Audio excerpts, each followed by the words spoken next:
Good morning, students. Welcome to EduCraft Academy, Crafting Young Minds. This is the continuation lecture for 9th standard ICSE students, and the subject is History. We are continuing with the chapter number 9, that is the Mughal Empire. This is me presented by Zahir sir. In the last class, we have seen about Aurangzeb also, right? ठीक है, and उसके बाद हम लोग शायद administration पढ़ने वाले थे, ठीक है, या मुगल एडमिनिस्ट्रेशन से हमें शुरू करना है, राइट, कि मुगल्स ने किस तरीके से एडमिनिस्ट्रेशन को संभाला, फिर उसके बाद कौन से सिस्टम्स आए, राइट, लैंड रेवेन्यू सिस्टम क्या है, ठीक है, वो सारा चीज़ हम पढ़ेंगे। और फिर उसके बाद सोसाइटी पढ़ेंगे, सोसाइटी अंडर दी मुगल्स, और उसमें सब कुछ है, और उसके बाद आपका चैप्टर भी फिनिश हो जाएगा, ठीक है। चलिए अब देखते हैं from the Mughal administration point of view किस तरीके से। अब देखो, मुगल एडमिनिस्ट्रेशन का मतलब पर्टिकुलरली कोई राजा के बारे में नहीं पढ़ना है, पर्टिकुलरली कोई बादशाह के बारे में नहीं पढ़ना है। हमें जो मुगल एडमिनिस्ट्रेशन पढ़ना है वो तो कलेक्टिवली पढ़ना है, ठीक है, चाहे उसमें फिर बाबर आ जाए, या चाहे फिर उसमें औरंगजेब आ जाए, या बहादुर शाह जफर आ जाए, कोई भी आ जाए, ठीक है, राइट। तो कलेक्टिवली हम देखते हैं कि मुगल एम्पायर किस तरीके से एडमिनिस्टर हो रहा था, और बखूबी जैसे कि हम देख सकते हैं यहां पर कि शेर शाह सूरी, ठीक है, राइट, उसी की बहुत सारी पॉलिसीज को अकबर क्या करता है, कहेंगे मॉडिफाई करता है। देखो क्या लिखा है, the credit of laying a sound foundation of the Mughal administration goes to Akbar. Why Akbar? Because कहा जाता है कि भाई यही तो था रियल फाउंडर, ठीक है, real founder of the Mughal dynasty कौन था? अकबर ही तो था, जो तकरीबन 50 साल रूल करता है। हमने देखा बाबर, तो बाबर 4 साल ही रूल करता है। फिर देखते हैं हुमायूं, तो हुमायूं पहले 10 साल, उसके बाद शेर शाह सूरी का तकरीबन 15 साल, और उसके बाद वापस से हुमायूं का 4-5 महीने या लेटेस्ट से 1 ईयर, राइट। तो इनको समय नहीं मिला एडमिनिस्ट्रेशन को सुधार करने में। लेकिन फाउंडर, जो रियल फाउंडर है अकबर, अकबर क्या करता है, बहुत सारी ऐसी एडमिनिस्ट्रेटिव पॉलिसीज यहां पर इंट्रोड्यूस करता है, राइट। वही हम देखेंगे कि क्या क्या चीजें हैं। ओके, सो देखो क्या लिखा है। Akbar had followed and improved upon most of the policies of Sher Shah Suri, ठीक है। तो क्या करता है अकबर, शेर शाह के समय से या अफगानों के समय से जो पॉलिसीज चलती आ रही थी उसी को थोड़ा बहुत फेरबदल करता है, उसी को थोड़ा बहुत मॉडिफाई करता है, और अपनी नई पॉलिसीज को इंप्लीमेंट करता है। Generally the Mughal administration was based on both the Indian and the Persian systems. The two main pillars of Mughal administration were the absolute authority of the emperor and the strength of the army, right? तो क्या है यहां पर हम देखते हैं कि दो इंपॉर्टेंट जो स्तंभ है, जो पिलर है मुगल एडमिनिस्ट्रेशन के, वो क्या है? एक तो एम्परर, जो राजा है, जो बादशाह है, वही सोल अथॉरिटी है, वही कहेंगे फाइनल अथॉरिटी है, ठीक है, उसके ऊपर कोई नहीं, राइट। तो he is the final authority. फिर देखते हैं सेकंड क्या है, कि ये जो एडमिनिस्ट्रेशन है वो किसके दम पर चलाया जाता है, वो कहेंगे आर्मी के दम पर चलाया जाता है, ठीक है। जो उनके सोल्जर्स, जो वास्ट आर्मी है, उनके दम पर हम कहेंगे कि एडमिनिस्ट्रेशन चलाया जाता था। फिर आगे देखते हैं क्या लिखा है। The administration was assisted by a number of officials directly appointed by the emperor. क्या था कि जो एडमिनिस्ट्रेशन है, ठीक है, उनको अलग अलग डिपार्टमेंट्स में डिवाइड कर दिया गया था, और यही डिपार्टमेंट्स के हेड कहेंगे बहुत सारे अपने मिनिस्टर्स को ये अपॉइंट करता है, ठीक है, राइट। अकबर की बात करें तो बहुत सारे मिनिस्टर्स को ये अपॉइंट करता है उन पर्टिकुलर डिपार्टमेंट्स में।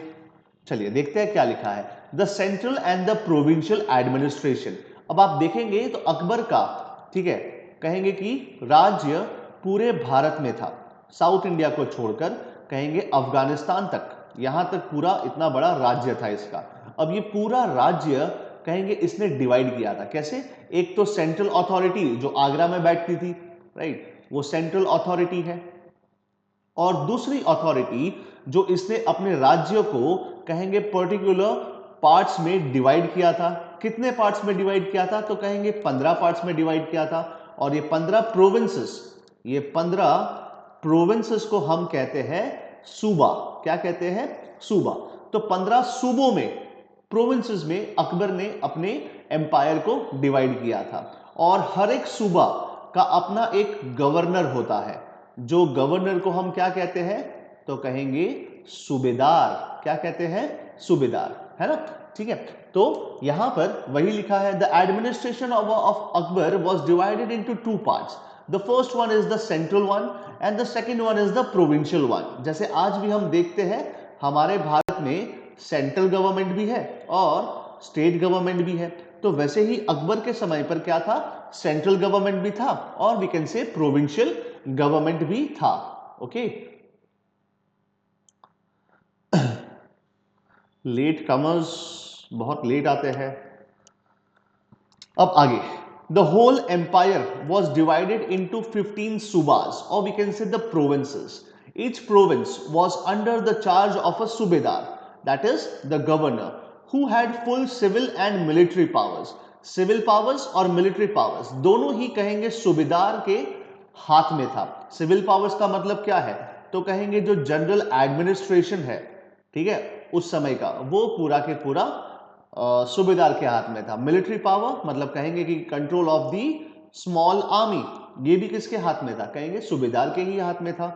The post was transferable.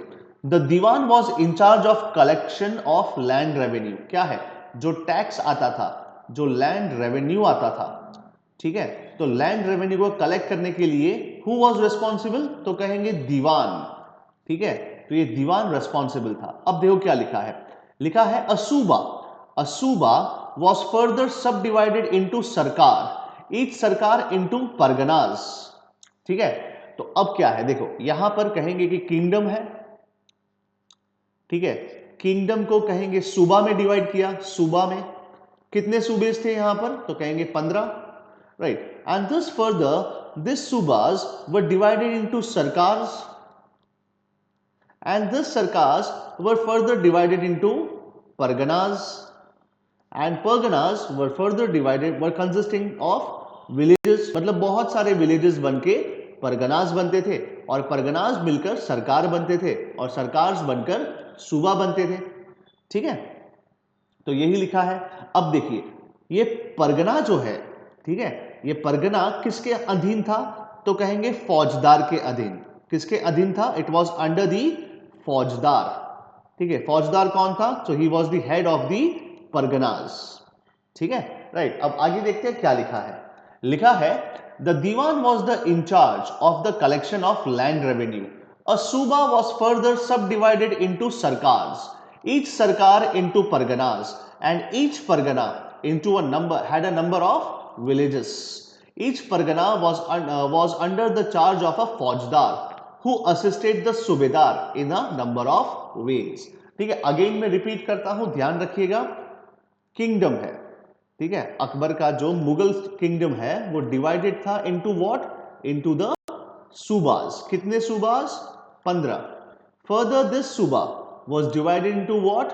तो कहेंगे सरकार। Now this सरकार was divided into what? तो कहेंगे Pargana. And this Pargana it consisted of what? Many villages। ठीक है, परगना का हेड कौन था? तो कहेंगे फौजदार। ठीक है, यहां तक क्लियर है बेटा? Give me a thumbs up. Clear है? जब आपको लिखने का आएगा तो यही सब आपको लिखना है। ओके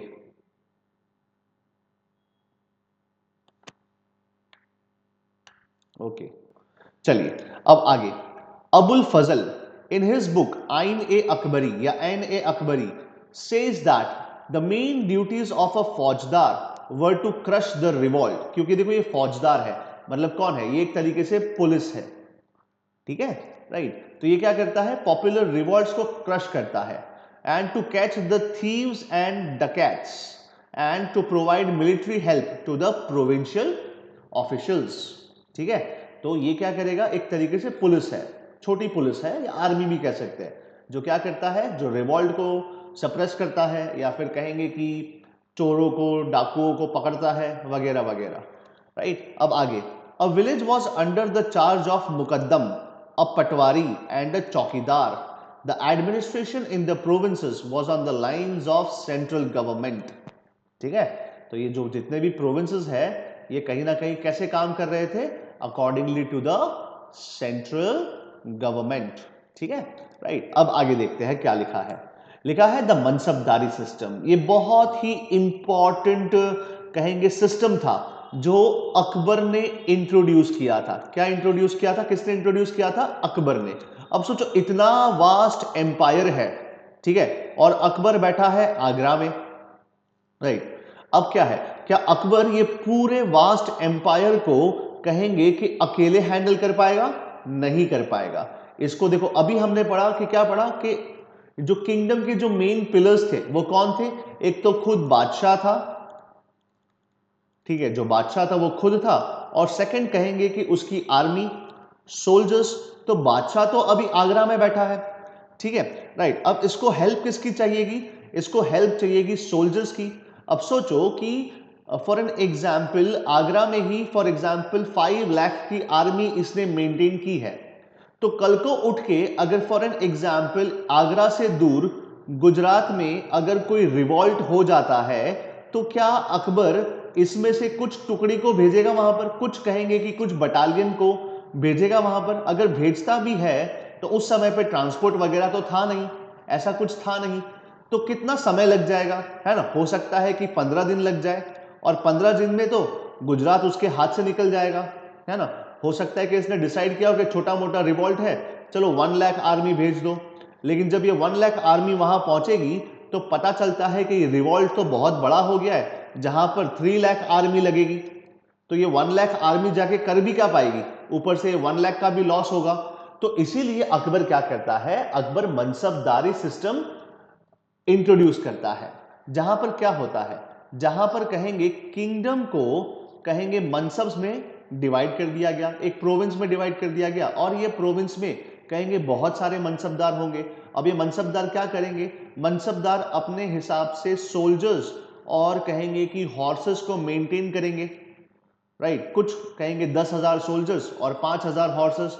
तो हॉर्सेस के बेसिस पे on the number of horses that are to be maintained by a particular person is known as mansab, ठीक है, राइट। तो दैट मनसब वो क्या करेगा? वो कहेंगे कि हॉर्सेस को मेंटेन करेगा, ताकि जब अकबर को कोई रिवॉल्ट का सामना करना पड़े तो अकबर क्या करेगा? डायरेक्ट मैसेज पहुंचाएगा, बोले भाई साहब यहाँ पे रिवॉल्ट हुआ है, जाइए कंट्रोल कीजिए, है ना? अब वो मनसब पैसा कहां से लेगा?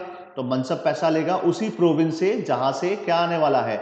लैंड रेवेन्यू आने वाला है, या कहेंगे टैक्सेस आने वाले हैं, ठीक है। तो ये सबसे इंपॉर्टेंट था। लेकिन आगे जाके यही मनसबदार या मनसबदारी सिस्टम जो है वो फेल हो जाती है। क्यों?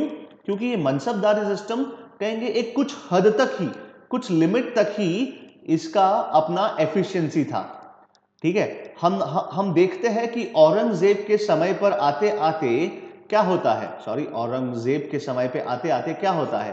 कहेंगे कि ये मनसबदारी क्राइसिस हो जाता है। क्या हो जाता है? मनसबदारी क्राइसिस हो जाता है। क्यों? क्योंकि औरंगजेब ने अपना एम्पायर बहुत बड़ा एक्सपेंड कर दिया था, और कहेंगे कि छोटे छोटे मनसबदार अब क्या हो रहे थे? कहेंगे बड़े मनसब बनना चाहते थे, राइट, ठीक है। तो इसके कारण क्या हुआ कि मनसबदारी क्राइसिस होना शुरू हुआ। अब देखो क्या होता है। अब जाहिर सी बात है कि अगर फॉर एग्जांपल कोई पर्टिकुलर प्रोविंस या कोई पर्टिकुलर परगना का मैं मनसब हूं, तो मैं चाहूंगा कि मेरे फैमिली मेंबर्स भी मनसब बने, है ना, मेरे मरने के बाद या मेरे जीते जी। तो क्या है, एक तरीके से हेरिडिटरी बनाना चाहता था ये मनसब। अगर मनसब है, कोई पर्टिकुलर मनसब है, वो क्या चाहता था कि मेरे ही फैमिली में मेरा ही लड़का या जो भी है, ठीक है, वही नेक्स्ट मनसब बने। तो ये हेरिडिटरी होने वाला था आगे जाके जब ये औरंगजेब तक पहुंचते हैं। लेकिन अकबर के समय पे ये हेरिडिटरी नहीं था। ओके, चलिए अब देखते हैं क्या लिखा है। लिखा है the Mughal administration was a military administration. देखो कितना इंपॉर्टेंट लिखा है। बोला है कि मुगल जो किंगडम है उसके जो पिलर्स है उसमें से मेन जो एडमिनिस्ट्रेशन का पिलर था वो क्या था? उसका मिलिट्री ही तो था। For it successful functioning Akbar introduced a new type of system known as the mansabdari system. Each officer और a noble was given a mansab that is a rank, ठीक है। मनसब क्या है? तो mansab is equivalent to a particular rank, ठीक है, या let us से द पोजीशन। ओके, अब ये होता क्या है? तो कहेंगे कि मनसब जो है वो कौन होगा? अपने आप में से कोई नोबल होगा, हो सकता है कोई नवरत्न हो, ठीक है, राइट, हो सकता है कोई ऑफिसर हो, राइट, जिसके पास आर्मी मेंटेन करने की काबिलियत है, उसको क्या दिया जाता था, एक रैंक दिया जाता था। और कहा जाता है कि सबसे हाईएस्ट जो मनसब्स थे, ठीक है, उनको अकबर अपने दरबार में जगह देता था। ठीक है, अकबर का जो कोर्ट था उसमें मनसब्स बैठते थे। चलिए अब आगे देखते हैं क्या लिखा है उसके बाद, and was called as mansabdar. Each officer और noble was given a mansab that is a rank and was called as mansabdar. ठीक है, right. The smallest mansabdar was a charge of 10 horses. कितना? 10 हॉर्सेस अगर आप मेंटेन करते हैं फॉर द रॉयल आर्मी, तो ये सबसे स्मॉलेस्ट अमाउंट है, रैंक है। ठीक है, राइट। उसके बाद सबसे हाईएस्ट क्या होगा? तो सबसे हाईएस्ट होगा 5000 हॉर्सेस। सोचिए 5000 हॉर्सेस जो मेंटेन करेगा राजा के लिए, कहेंगे बादशाह के लिए, बादशाह उसको अपने दरबार में जगह देगा। ठीक है, राइट। तो यही है। फिर आगे देखो क्या लिखा है, the highest mansab was of 5000 horses. अब आपको लगेगा सर सिर्फ 5000 हॉर्सेस, लेकिन असलियत में जब 5000 हॉर्सेस आप गिनने बैठेंगे ना, तो हो सकता है कि अपना पूरा वस्त्राल एरिया उसको लगेगा हॉर्सेस को स्टेबल बनाने में। हॉर्सेस का जो स्टेबल होता है ना, बचपन में पढ़ते थे, पता है, horse lives in a stable. ठीक है, तो सोचिए पूरा वस्त्राल एरिया तो सिर्फ क्या होगा, स्टेबल होगा 5000 हॉर्सेस का, है ना। उसका देख रेख करना, उसको मेंटेन करना, है ना। मैं वो अभी लॉकडाउन में देख रहा था, वो सलमान खान भाई साहब जो है, वो सलमान खान है ना जो सुपरस्टार है, ठीक है, not a great fan of him, लेकिन वो देख रहा था, उसने कुछ वीडियो निकाले थे और उसके पास एक ही घोड़ा है। सोचिए इतना बड़ा सुपरस्टार है, उसके फार्म हाउस में एक ही घोड़ा है ना। आप देख रहे होंगे उसको गोल गोल गोल गोल घुमाता है गाने में। कौन सा सॉन्ग था वो तो मुझे पता नहीं, लेकिन वो और वो दूसरी जो हीरोइन है, क्या नाम है उसका, जैकलिन फर्नांडिस, ठीक है, वो दोनों एक ही घोड़े पे घूम रहे हैं अपने फार्म हाउस में। तो सोचिए एक घोड़ा मेंटेन करना इतना भारी पड़ रहा है, यहाँ पर 5000 हॉर्सेस मेंटेन करना है। ठीक है, राइट। तो आप सोच सकते हैं कि कितना बड़ा रैंक होगा, राइट। आ रहा है समझ में बेटा? आपको आ रहा है समझ में मनसबदारी सिस्टम क्या है? Students give me a thumbs up atleast. Yes, okay okay. चलिए अब आगे देखते हैं क्या लिखा है but the princes had higher numbers also. Yes, जो भी अकबर के जो भी युवराज थे, इनके पास मैंने सुना है कि मानसिंह, राजा मानसिंह है ना, वो 10,000 मनसब था, राजा Mansingh.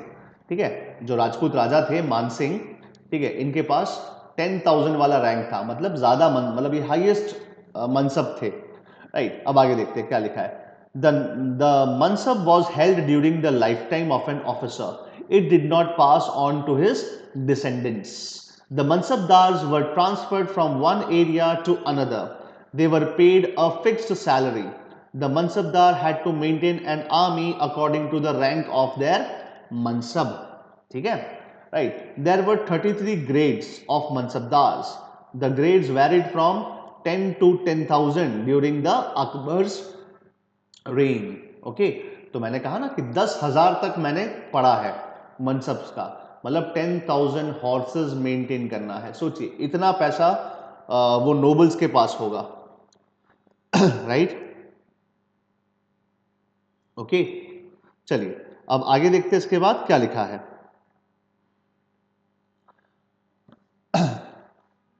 The grades varied from 10 to 10,000 during the Akbar's reign.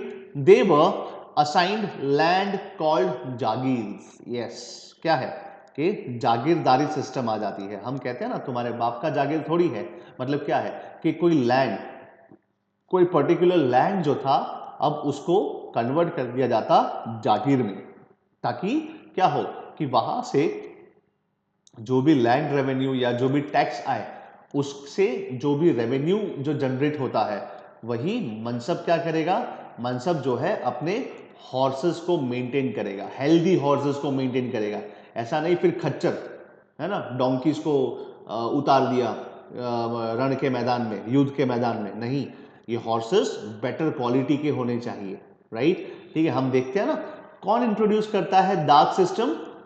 डाक सिस्टम याद है कुछ? डाक सिस्टम क्या था? Roll number system. कोई ऐसा शासक था जिसने क्या किया था, चेहरा एंड डाक सिस्टम इंट्रोड्यूस किया था, रॉयल हॉर्सेस के लिए याद है कुछ? आर्मी वाले हॉर्सेस के लिए कमेंट करो फटाफट, ऐसा कुछ याद है? यस, बहुत बढ़िया बहुत बढ़िया। कौन था वो? अलाउद्दीन खिलजी, है ना। तो यहां पर अगर फॉर एन एग्जाम्पल, अब अकबर तो पर्सनली आएगा नहीं चेक करने 5000 हॉर्सेस को देखने के लिए, और हर एक हॉर्सेस काला हो सकता है, गोरा हो सकता है, पता नहीं कौन से कलर का होगा। तो क्या है, अलाउद्दीन खिलजी क्या करता है, दाग सिस्टम इंट्रोड्यूस करता है। ये दाग सिस्टम क्या है? वही आपने टॉम एंड जेरी में देखा होगा ना, गरम लोहा होता है ऐसा क्रॉस वाला, है ना। फिर वो जेरी क्या करता है, टॉम के अंदर ऐसे घुसेड़ देता है, टॉम चिल्लाता है और फिर जाके पानी के बकेट में बैठ जाता है। So this is what, this is that dark system, right. आपने सुना टैगिंग, इन शॉर्ट इसको हम क्या कहते हैं, टैगिंग, टैग करना रॉयल सिंबल से। ओके ठीक है, अब आगे देखते हैं लैंड रेवेन्यू सिस्टम। अब लैंड रेवेन्यू सिस्टम में क्या है, राजा टोडरमल ही तो आएंगे। आपको याद होगा, आपने पढ़ा होगा, पोलज, ठीक है, चच्चर, ऐसे कुछ पढ़ा था types of land 7th standard में, बंजर, ठीक है। तो ये राजा टोडरमल लाते हैं, 7th स्टैंडर्ड में पढ़ा होगा टोडरमल्स बंदोबस्त, उसमें पोलज करके जमीन का टाइप था, चच्चर करके जमीन का टाइप था, ठीक है, बंजर, राइट। ऐसे चार, चौथी वाली मुझे याद नहीं आ रही, लेकिन ऐसे 4 वाली जो है, ठीक है, वो हो सकता है। तो इस तरीके से क्या है, लैंड रेवेन्यू सिस्टम यहां पर इंट्रोड्यूस किया था। Land revenue was the chief source of income for the state during the Mughal period, that is from 1526 to 1707। 1526 कहां से आएगा, 1526 कहेंगे जब से मुगल डायनेस्टी, बाबर जब से आया था तब से लेकर 1707 कहेंगे औरंगजेब तक, ठीक है, राइट। अब आगे देखते हैं क्या लिखा है। So the Mughals naturally paid great attention towards the agrarian reforms. Agrarian मतलब क्या होता है, एग्रेरियन मतलब relating to agriculture. Agriculture was the backbone, है ना। हम देखते हैं आज भी भारत का क्या है, एग्रीकल्चरल सोसाइटी तो है, हमारा इकोनॉमी कैसा है, एग्रीकल्चर है, अग्रेरियन इकोनॉमी है, राइट। तो एग्रीकल्चर पे ज्यादा ध्यान देना था ताकि ज्यादा से ज्यादा पैसा आए। ओके अब आगे देखो क्या लिखा है। The foundation of agrarian system was laid down by Akbar and that system continued to be followed during the period of his successors with the help of his revenue minister, that is Raja Todermal, who had already gained a good deal of experience under Sher Shah Suri. Akbar introduced many reforms in his revenue department. क्या है, first of all the land was measured into bighas with the help of bamboo jarees, ठीक है। आपको मैंने शायद बताया था कि वो बैम्बू जो है, ठीक है, ऐसा बैम्बू जो आता है ना, बैम्बू स्टिक, उसको क्या करते थे ये लोग, एक लोखंड की रिंग से टाई करते थे और फिर दूसरा बैम्बू ऐसे अब बैम्बू इक्वल लेंथ में होते थे, ठीक है, राइट। तो इसको क्या कहते हैं हम लोग, बैम्बू जरीब्स या फिर टोडरमल्स बंदोबस्त। देखो ये रहा, है ना, पोलज, परौंती या परौती, चच्चर और बंजर, है ना, ठीक है। मैं ये परौती भूल गया था, लेकिन पोलज याद था, चच्चर याद था, बंजर याद था, ठीक है। तो अब देखते हैं क्या लिखा है।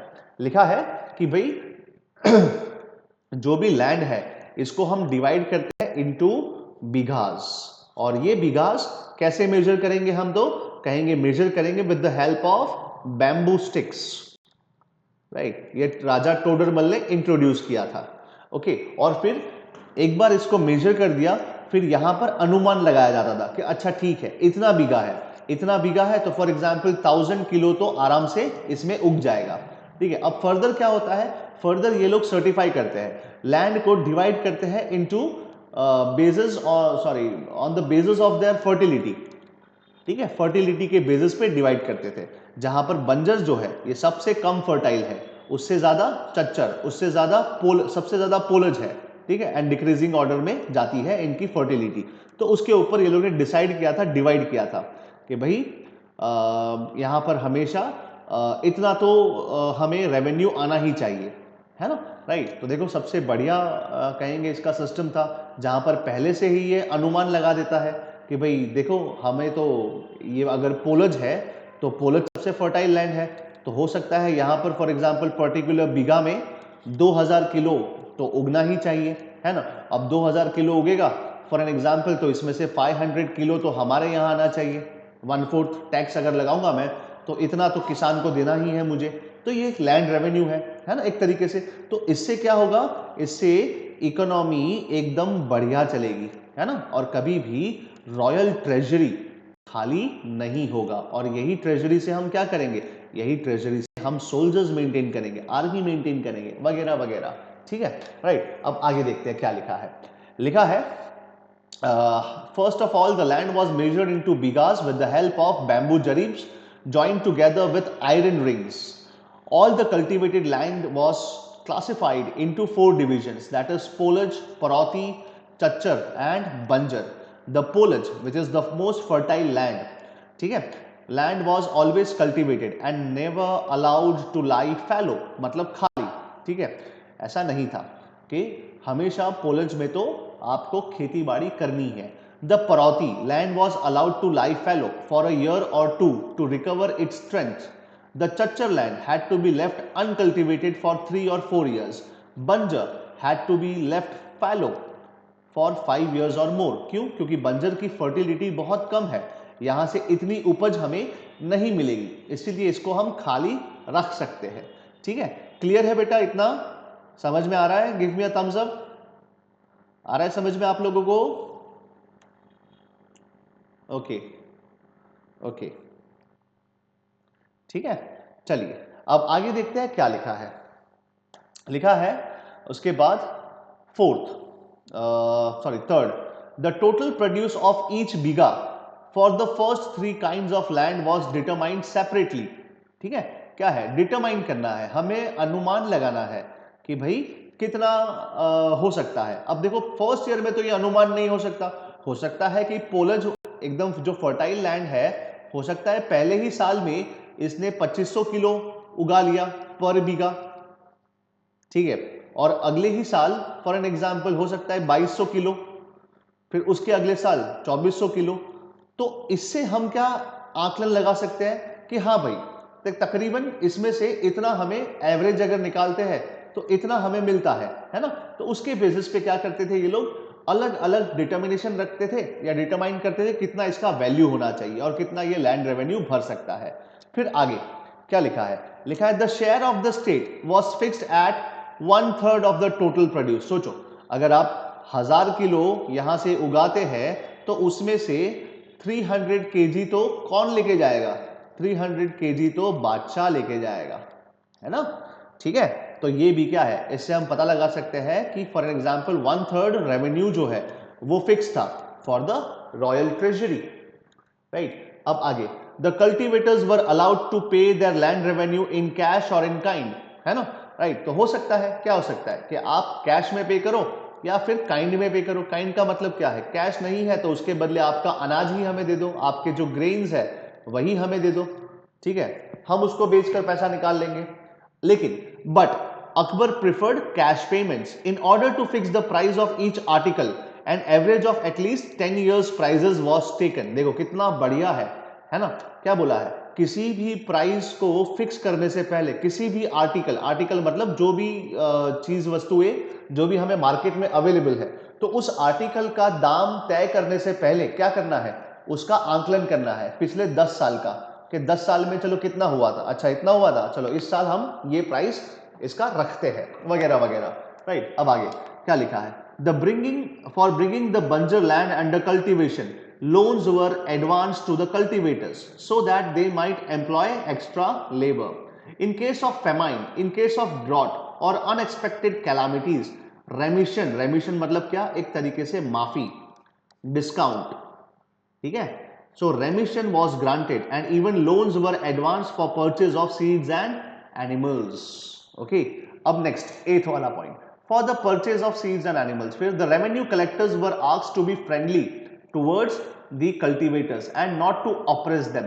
Yes, ये बहुत इंपॉर्टेंट, देखो कितना मतलब अकबर कितना सारा एडमिनिस्ट्रेशन को ध्यान में रखकर अपना काम करता है कि वो कहता है कि आपको किसान को प्रताड़ित नहीं करना है। जो कलेक्टर्स है, जो रेवेन्यू कलेक्टर्स है, वो क्या बोलता है आपको हमारे पीजेंट्स पे दबाव नहीं बनाना है, उनको ऑप्रेस नहीं करना है, ठीक है, राइट, उनको मतलब भड़काना नहीं है एक तरीके से, ठीक है। अब देखो in the beginning the revenue settlement was made annually but later on because of its successful working it made decennial, it was made decennial. Decennial का मतलब क्या है? 10 साल, 10 years, ठीक है। रेवेन्यू सेटलमेंट इस तरीके से चलता था। As a result of this measures, the revenue of the state greatly increased. The cultivators became better off, and the country became prosperous. The abundance of food also made the life of common men better and happier than before. In short, writes Mr. Smith, क्या लिखता है? Smith क्या लिखता है? The system was an admirable one. The principles were sound, and the practical instructions to officials were all that could be desired. This revenue system of Todermal was also followed by Akbar's successor, and many of its characters were later on adopted even by the English. Okay, तो ये चीजें हम समझ सकते हैं यहाँ से। And I think your time is up. I hardly have 10 minutes, तो ये लेक्चर कंटिन्यू होगा अगले समय पर, ठीक है। आज थोड़ा सा